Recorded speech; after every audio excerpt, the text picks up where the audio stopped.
Sorry if you feel insulted or hurt that things are simple and not complicated. So many of you who have insulated yourself within complexity. Why? To avoid the truth.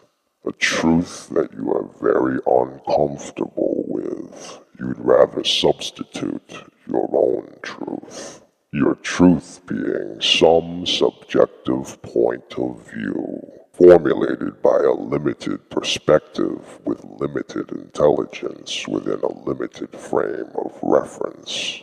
So what you think you know is only within the boundaries of what you know. If it is a truth with boundaries, it is not the ultimate truth. So everybody is wrong. Any truth within the boundaries cannot be the ultimate truth. It is only truth within a larger truth. The larger truth cannot be known or understood subjectively.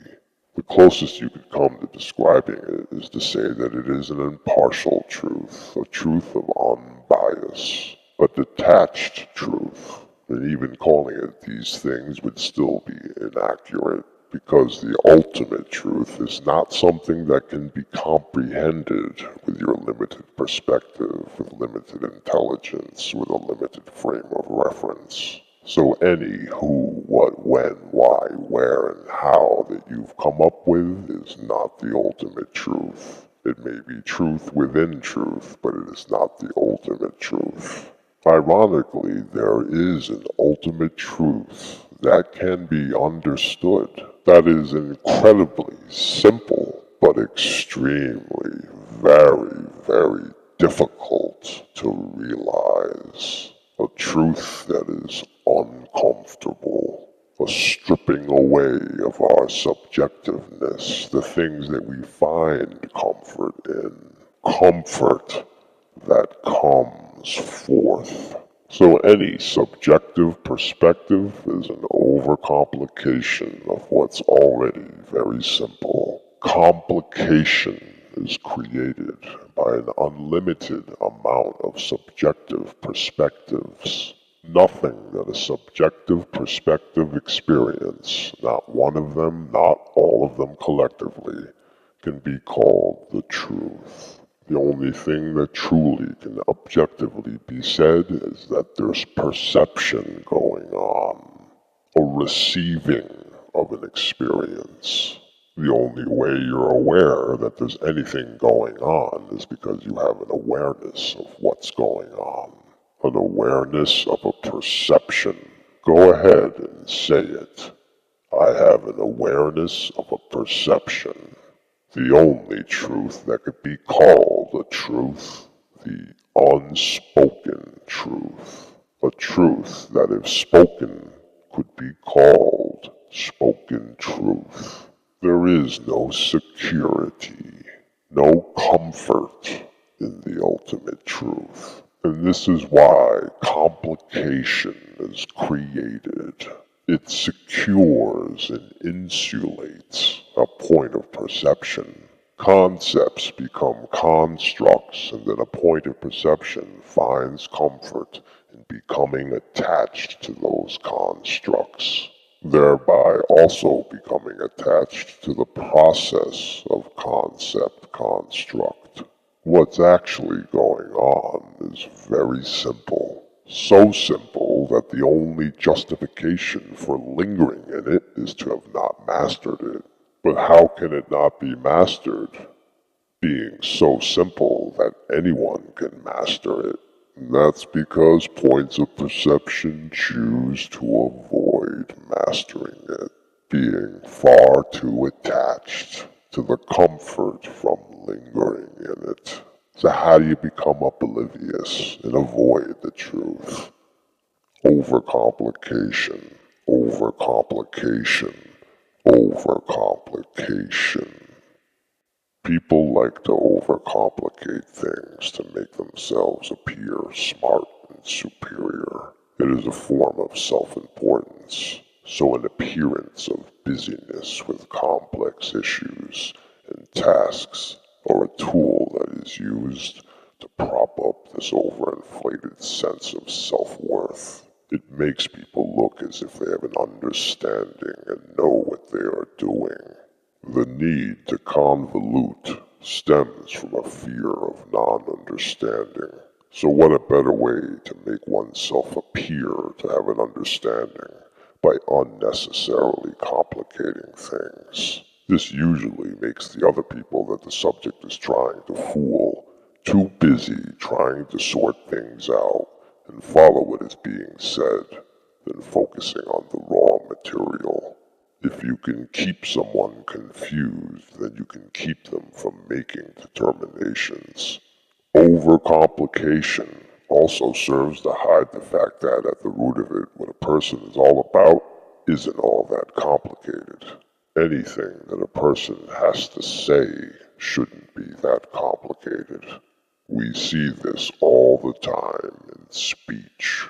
People use a lot of extra added, unnecessary words to make what they are speaking about seem grandiose and important. The goal of it all is to mask the fact that overall they really have no understanding of anything.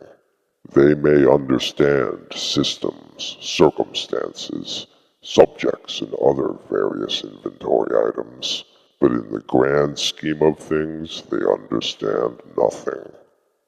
Overcomplication is used to keep progress at a standstill, not solving, becoming the solution.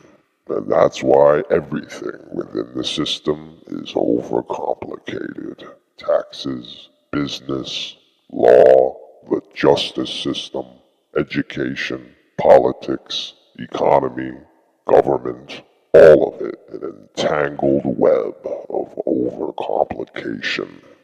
Another way overcomplication is used, the one used most of all, is to avoid the present moment. It's a way of staying in illusion, to avoid the now. All the planning, prepping, reflecting, and positioning are all avenues to cloud the mind and avoid the present moment. Because the simplicity of now leaves nothing to be planned or looked back upon. People feel naked without all the busyness and complexity. The busyness and complexity is what one uses to avoid the present moment. If one is not aware in the present moment, then they are in ignorance. People would rather stay in ignorance rather than having to go through the realization of how ignorant they were to be convoluted in such muck and mire. It's so much easier just to stay ignorant. It's a safe default. People refuse to accept that things can be simple. How can anything in this universe be simple, they ask. We start off with very simple. This is evident in children. Things are not and need not be complicated for children. An adult will go on for hours dissecting and explaining all the complexities of some issue. A man kills someone, and adults feel it is some tangled web, some rich tapestry that explains it. The motive, the background, the mental state, the trigger. A child will tell you, he is just a bad man. This is why children make the best leaders. They could lead the world better than any adult and understand any problem of the world better than any adult. Because when you boil right down to it, things are really not all that complicated. This is why children are the best candidates for spiritual training. They are untouched by the fog. People that seek spiritual training after childhood have a harder time. Meditation is harder to achieve. When we hit puberty and move away from being children, we begin to get lost in the details. The details mount up and form into complexities that really only serve to cloud the truth. The teenager might require a jolt. some psychoactive experiences to ward off the fog. For an adult, it is mostly too late. People are set in their ways, and they are stubborn about it. It is very rare for a conscious self to become free of all ways. Most people are plugged into the system, and being free from all ways is never an option to one that is plugged into the system. One who is lost in overcomplication. It is only when one disconnects from the system that one is free from all ways.